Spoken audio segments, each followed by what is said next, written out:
Welcome back to the channel. Before we start today's story, tell me in the comments, where are you watching from and what time is it right now? I want to see where the bravest viewers come from. I went camping at Mount Mitchell State Park, North Carolina, on October 14th, 2021, with two friends, Jake and Mariah. We got there late in the afternoon, around 5:30, and it was already cold, about 48 degrees. The air was damp and sticky, and there was that strong smell of pine mixed with gas from the parking lot. We walked until we found a spot off the trail, the ground covered with pine needles that cracked under our boots. We set up the tent quickly, hung the food on the park's steel cable, each of us taking care of one task.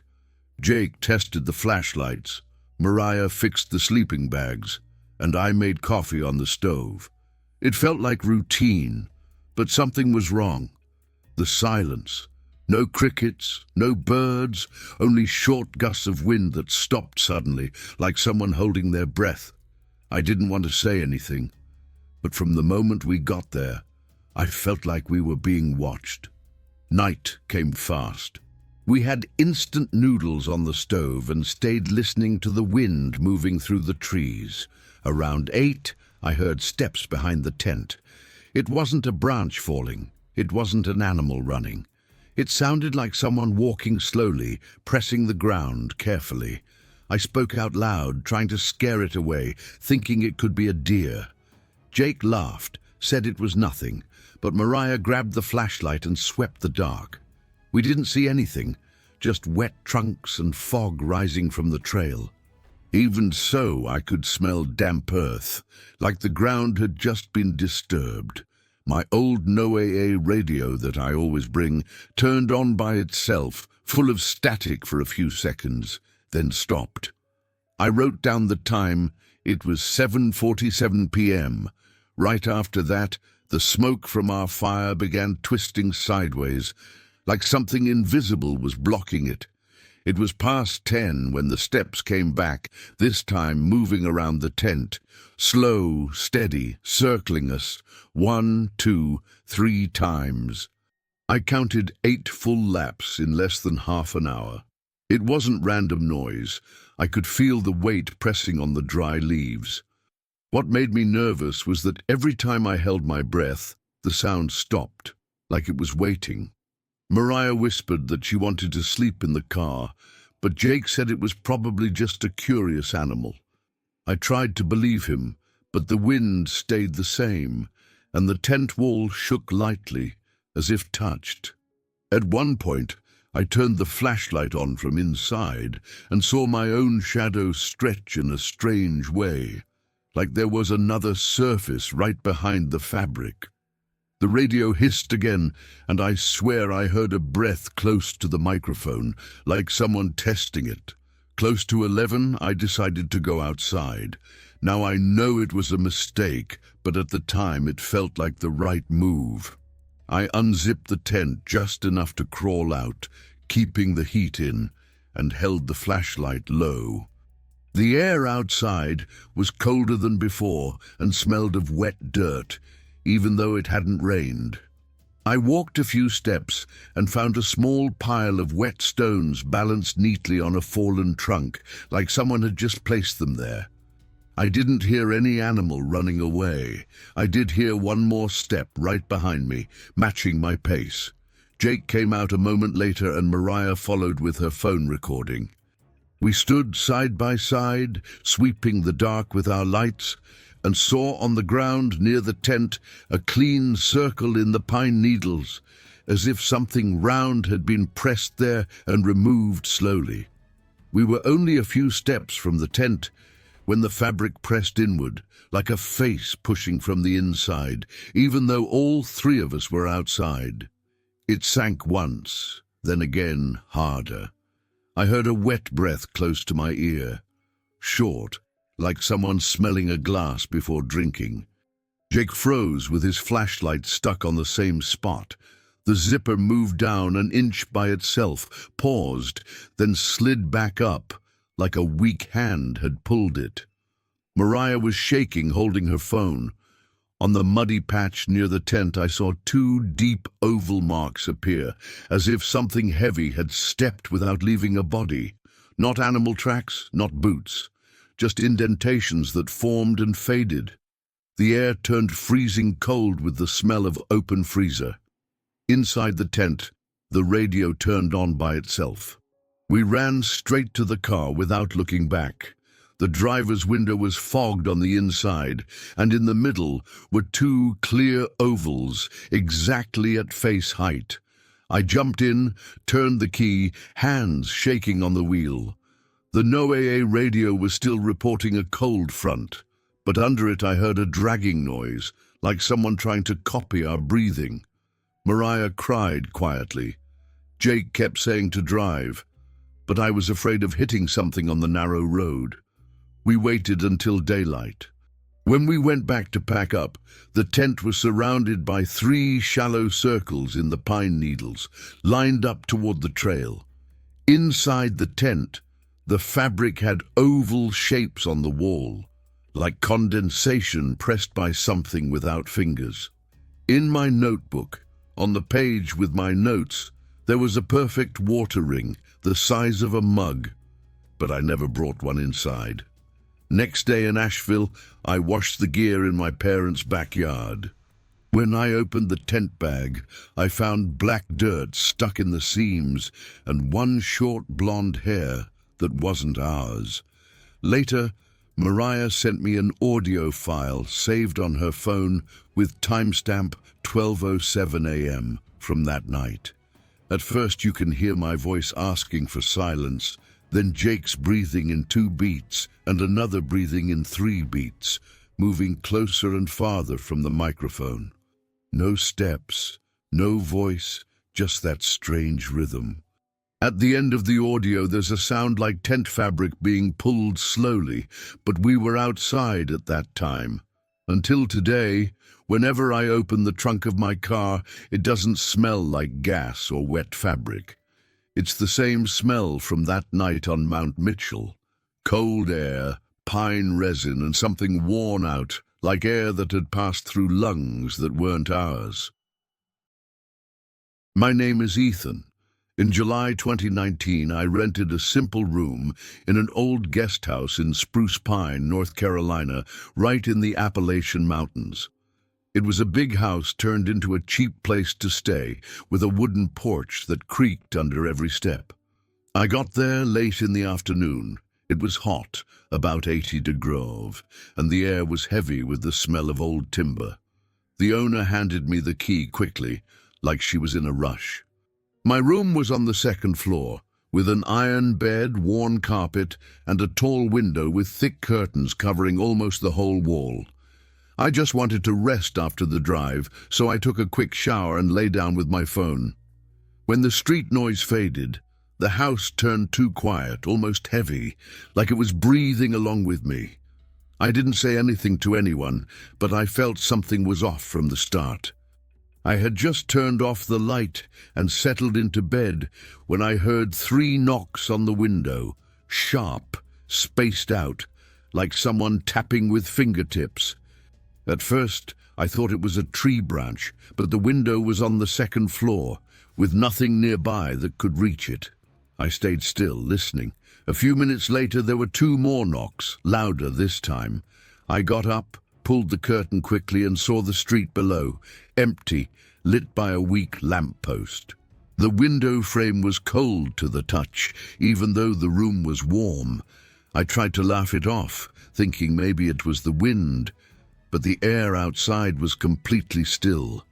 I lay back down, but every time the silence returned, I expected to hear that knocking again, like nails on the glass from the outside.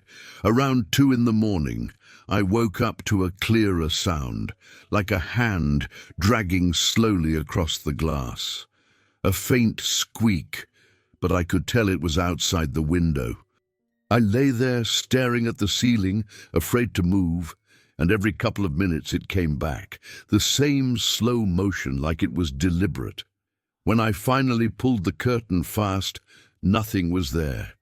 The street was still empty, just the lamppost throwing weak light across the pavement, but on the glass there was a foggy oval mark, like someone had breathed right against it. I touched it, and it was damp. My chest tightened instantly. I closed the curtain again and sat on the bed, stuck, not knowing what to do. The feeling was that someone was standing out there, unmoving, waiting for me to react. I couldn't just lie there. I grabbed the small flashlight I keep in my backpack and decided to open the window to check. The wood creaked loud when I lifted the latch, and right away I regretted it. A cold wind came in, completely different from the hot, still air in the room. I aimed the light down and saw no one in the street, only wet pavement shining with dew. When I turned the beam on the glass itself, the foggy mark looked fresh again, stronger, like it had just been made right in front of me. I slammed the window shut, nearly knocking the curtain down, and stood there, shaking. I thought about leaving right then, but it was the middle of the night, dark roads, and I was alone. I tried to convince myself I was overreacting and went back to bed, flashlight on the pillow beside me. I was almost asleep when I heard the curtain move by itself, like someone sliding a hand behind it. The fabric swayed slightly, but the window was shut and no air was coming through. I froze, watching, until the bottom of the curtain lifted just enough to show a faint shadow on the carpet. It was shaped like a face pressed against the glass. It wasn't from the streetlight, the angle didn't match. It looked like something pressed from the inside, but without a body. The room filled with a damp smell, the kind that comes with cold breath. And right then the lamp flickered twice and went out for good. I sat there too scared to move. Then 3 hard knocks hit the window again, but this time from the inside out. I didn't stay in that room any longer.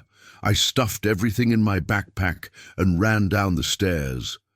The guest house was silent except for the old wood under my steps. In the lobby, I saw the front door unlocked, though the owner had closed it the night before. I went outside and the air felt normal again. Not heavy like in the room. I sat in my car for minutes trying to breathe. From the street, I could see my window lit, but I had turned everything off before leaving. Worse was the curtain pulled wide open, and I never left it like that. On the glass, I could still see the oval fog mark, as if someone had stood there breathing, but now from the inside. The next morning, I went back early to return the key and asked for my money. The owner greeted me like nothing had happened, asked if I had slept well. I just nodded and kept quiet. When she took the key, her hand was cold, almost damp, like the window pane. I went upstairs quickly to check the room. The curtain was closed again, but the foggy oval was still there on the glass. I didn't touch it, didn't try to wipe it away. I left it. I never went back to Spruce Pine after that. To this day, whenever I drive mountain roads and catch the smell of damp wood, my breathing stumbles for a second, like it's either a memory or a warning. I can't explain it. I just know I won't forget it. I'm Travis. In 2018, I worked the night shift at a small convenience store in Little Switzerland, up in the Appalachian Mountains. The place smelled of old grease and burnt coffee that stuck to my clothes. I got in at 10 and stayed until morning, alone with the cameras, the humming freezer, and a small radio playing quietly. After 11, there were almost no customers, just the sound of an occasional car passing the road outside. I kept busy stacking shelves or staring at the glass front door, which reflected more of the inside than what was really out there.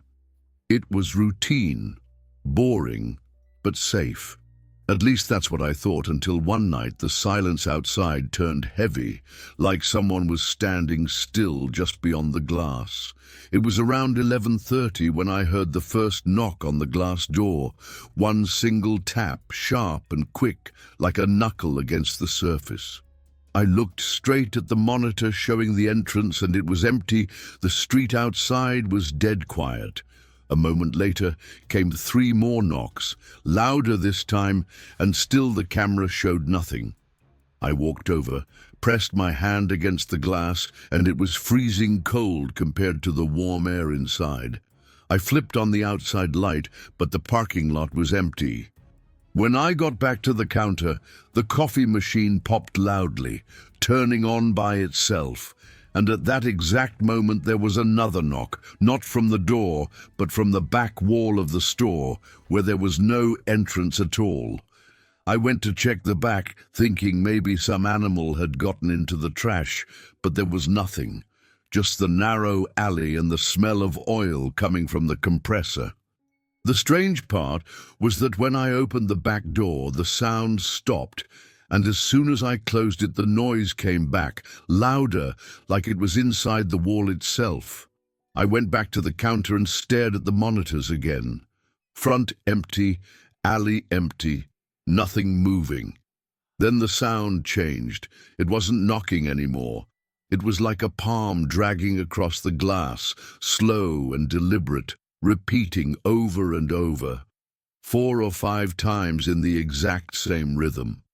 The radio at the counter began switching stations on its own, static cutting through, and in the middle of it, I swear, I heard a short breath, perfectly timed with the sound at the glass. I shut the radio off, but the sound kept going, like the hand was still there. I couldn't just sit behind the counter doing nothing. I grabbed the flashlight under the register and stepped outside through the front door. The parking lot was empty, lit only by the weak glow of the street lamp. I walked to the edge of the road, looked both ways. No cars, no people. When I turned back toward the store, the front door was fogged up, like someone had pressed their face close and breathed hard against the glass. But I had only been outside for seconds. I touched it, and the surface was damp, cold, like it had just been made. I rushed back in, locked the door, but the sound started again, this time from the side wall, where no one could stand. I grabbed the landline to call the owner, but the line was dead, nothing but static. I stood there holding the flashlight, not knowing if I should wait it out or run. A little past midnight, the sound changed again. This time, it was like fingers tapping lightly on the counter right in front of me. I could see the surface, empty, but the sound was there, clear, steady, drumming on the wood. The monitor showing the front began to glitch, the picture cutting in and out with a 1-second delay, like it was showing something else. When it stabilized for a fraction of a second, a pale shape stood right in front of the glass door. Then it was gone. I froze. The door rattled hard, like someone had thrown their shoulder against it, and the coffee machine turned on by itself, spilling water onto the floor. The tapping on the counter stopped, but the glass vibrated again, this time with a long, dull thud, like a full hand pressing outward from the inside. I couldn't stay inside anymore. I grabbed my bag, shut off the lights, and ran into the parking lot. The street was still empty, just the street lamp flickering, but the glass door was fogged again. This time there were several oval marks, stacked together, like many breaths pressed into the same spot. I sat in my car without starting it, trying to breathe. From there I could still hear the store's radio playing faintly, even though I had switched everything off, and it was playing a distorted song I didn't recognize. When I finally turned the key, the lights on the store's facade came on at full brightness, as if I had left them on. The security camera above the entrance blinked a red light, recording, but I knew that model didn't even have storage. I drove away without looking back. Next morning, I gave the key back to the owner and told him I wouldn't take the night shift anymore. He laughed, thought I was making excuses. When he pushed me for details, I only said I'd heard something strange. Before leaving, I glanced at the glass door. The fog marks were still there, but now they were larger, spread across almost the whole surface. He said it must be customers leaning on the door, but the store had been closed since the moment I left. I didn't argue. I just walked away and never went back. To this day, whenever I drive through Little Switzerland, even in broad daylight, I feel a chill crawl up my spine and I step harder on the gas. I can't explain what it was. All I know is that when I remember the sound of fingers tapping on wood with nobody there, my breath catches the same way it did that night.